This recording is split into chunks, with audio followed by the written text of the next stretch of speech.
Monsieur Schaffhauser, je vous en prie. Monsieur Lamberts, je vous ai écouté avec beaucoup d'intérêt.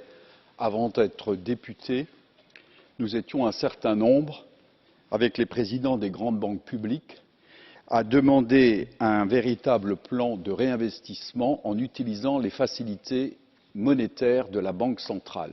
1 000 milliards investis dans le développement durable et l'économie verte. Pourquoi ne reprenez-vous pas cette idée? D'autre part, est-ce qu'il ne faut pas un protectionnisme européen, au moins pour la réciprocité dans l'ouverture? Chers collègues, si je ne reprends pas toutes les idées dans mes discours, c'est en général qu'en 2 minutes 30, on ne peut pas tout dire.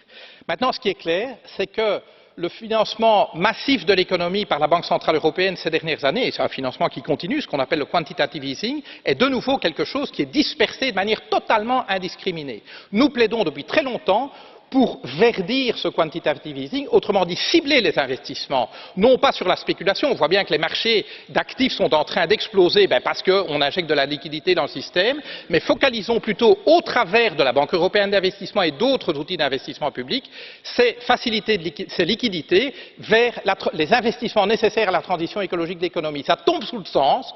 Et pourtant, il n'y a toujours pas de volonté politique de mettre cela en place. J'espère qu'un jour, nous aurons une majorité au niveau national et européen pour mettre en place ces politiques. Je vous remercie. Merci.